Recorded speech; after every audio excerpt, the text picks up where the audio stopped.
program only reflects the personal views of the program host and or the individual contributors.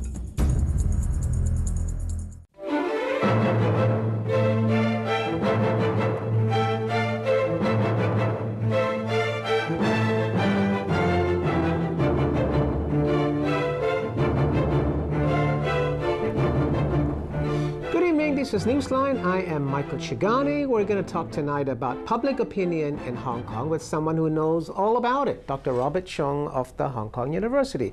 Thank you, Dr. Chung, for being on this edition of Newsline. Now, you're the director of the Hong Kong University's Public Opinion Program. And what you've been doing for years, for a long time, exactly, is to track public opinion in Hong Kong. You do it constantly. You do it to measure the popularity of our chief executive, Donald Tsang. You do it to measure the popularity of our legislative councillors. And you do it to measure certain issues that have become major issues in Hong Kong. Now, the biggest issue now in Hong Kong, as you know, is the hostage drama in Manila, where 8 Hong Kong tourists were killed when they were taken hostage. Now, public opinion shifts all the time, as you obviously know as an expert. How is the Hong Kong public taking this? I know there's a lot of anger out there, but what is the public opinion in Hong Kong about this? That the Hong Kong government did something wrong, did something right? Obviously, we know the Philippine government is in for a lot of slack. Right. Well, I think when crisis comes, like this time, there's always a short period of confusion and then some kind of, in this particular aspect, some kind of a despair, anger directed at somebody. And there will be a shockwave for some time. When I say for some time, it might mean a few days or a week, and that would be it. At the moment, as we could see it, it seems that people are really, Hong Kong people in general, are really angry at the Philippine government.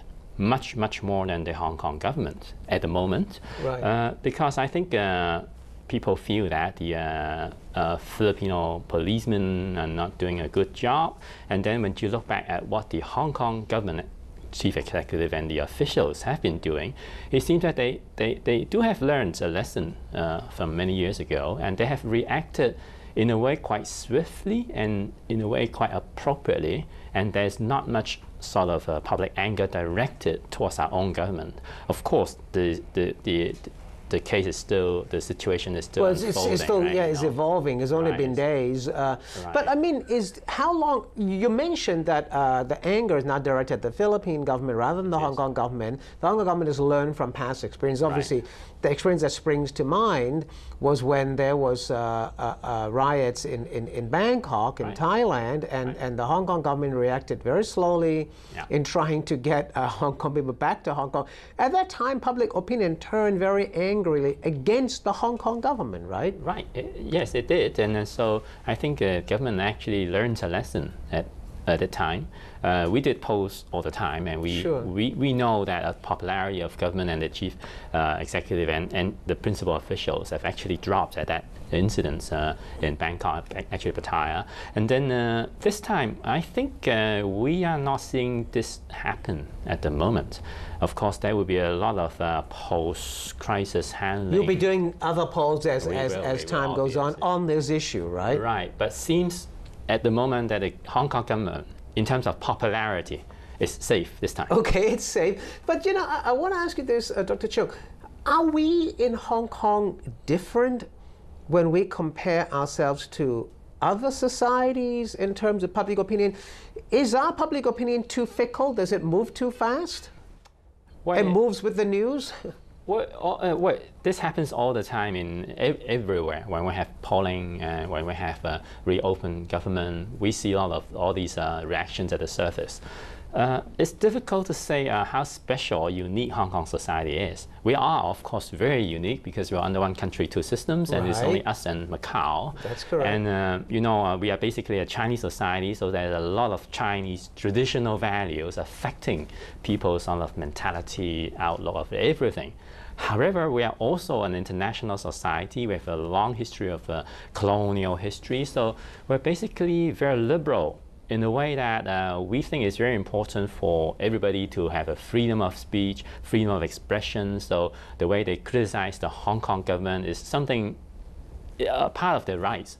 So we could see a lot of opposition or opposing voices among societies, and it happens all the time. And now, of course, in the past year or so, we're now talking about the post-80s, so this become a very radical group. Kong, right. But this happens all the time. Before we talk about these younger generation, we talk about opposition in LegCo, because it's part of the role to really criticize the government when it's not elected. So in a way, we are a very open society. We have a very traditional Chinese value affecting all of us, but we are also placed in a very Western or modern society model. But you know, Dr. Chung, that's a very good point. I wanted to ask you this. Previously, let's say if you talk about 10, 15, 20 years ago, would Hong Kong public opinion have been affected so readily, so quickly, so diversely as it is now? We're talking about a society that's become a lot more democratic, where we don't have a democracy, but the people are democratized. There is freedom in Hong Kong. Right. So public opinion can shift very quickly. If you were to compare how the public reacts to certain things, like the Manila shooting and so on, and the post-80s group opposing a high-speed railway to China, and you compare that to public opinion 20 years ago, surely there must have been a huge shift. Well, we've been running Post only 20 years, almost 20 years. So if you're really talking about 15, 20 years ago, that was really the time when we started our operation, when we started to measure public opinion regularly.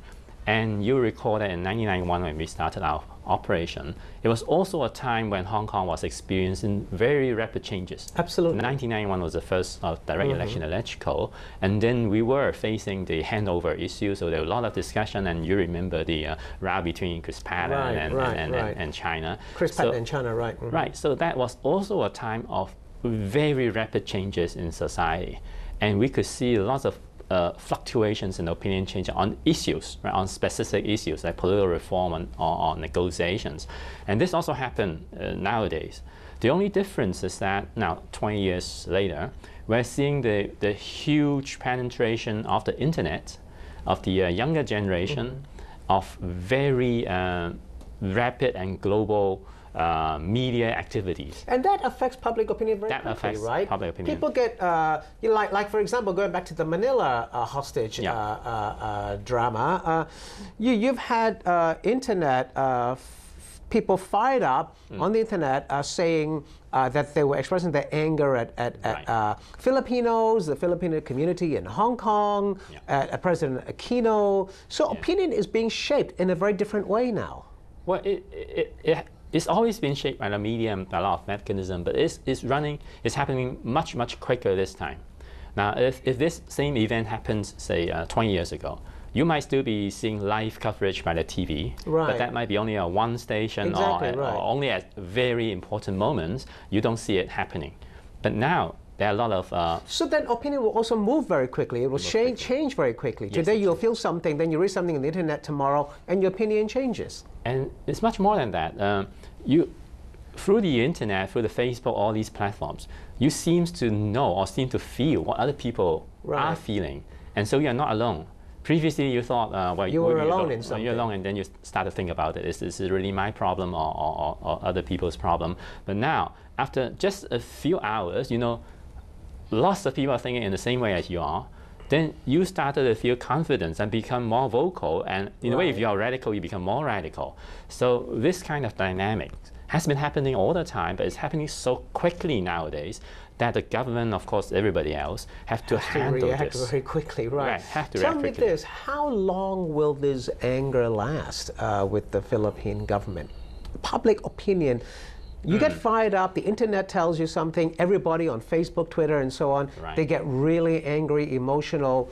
Does it burn itself out very quickly as well?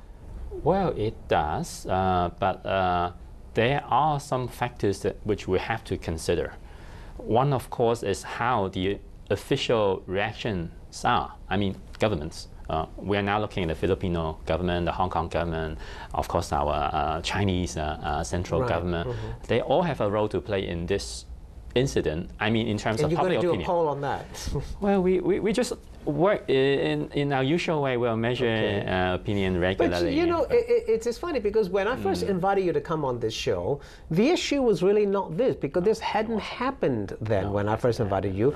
We were public opinion was then consumed by the Amina Bukhari case and whether we have a fair judiciary. And you had done a survey, a poll, saying that a lot of people had lost faith in the Hong Kong judiciary. And that was when I invited you. Then, of course, events overtook that, and then now the public opinion is focused so much on the Manila issue. Exactly. Well, things just happen so quickly nowadays that you just can't plan. I mean, in terms of programming, even one week ahead. I think you must have thought that this is summer time, so it would be nice to review what we have been doing in the past 20 years, and we like to do that. Was my original plan. Yes, that was also my original aim too. That perhaps we should look at the structural change of public opinion in Hong Kong over so many years, reasons. But now suddenly we have a crisis. And now we're focusing, and you've been asking me just now, that how would opinion fluctuate in such a short period of time, and what other factors will be affecting it. Well, this is one aspect of opinion research, very much so, because this is a moment of public shock, and when public opinion sort of fluctuates during these moments, it sometimes go very quickly ups and down, lots of ups and downs, sometimes rational and plus very irrational ideas. What does it say about our society? Well, I could only say that these things happen in all societies. And in a way, in open society, when we have a sort of public thermometer or barometer to measure the public pulse, we always find these ups and downs. Now, open shootings, it happens in many countries, and when that happens, well, of course, it's their own, the compatriots, not expatriates for them. But still, this creates a big shock wave across their own society, even across the nation. And then there'll be debate and demands for legislation, a lot of things, and that happens suddenly. But then it goes down very quickly as well, because it will be overtaken by other events. So these ups and downs are normal, in a way normal. Because we are open society, we measure it, we know things happen. If you're in a closed society, you don't have these pollings, or you don't have really scientific polling, then things happen, but without you knowing, people are still very upset, and it goes up and down. And you will know that perhaps in mainland China, where now there are lots of reports about public sentiment in China. But you only could say internet activity indicates, a lot of people are very angry. Well, you know, that's a point about China. We'll pick it up right after the break. Don't go away. See you soon.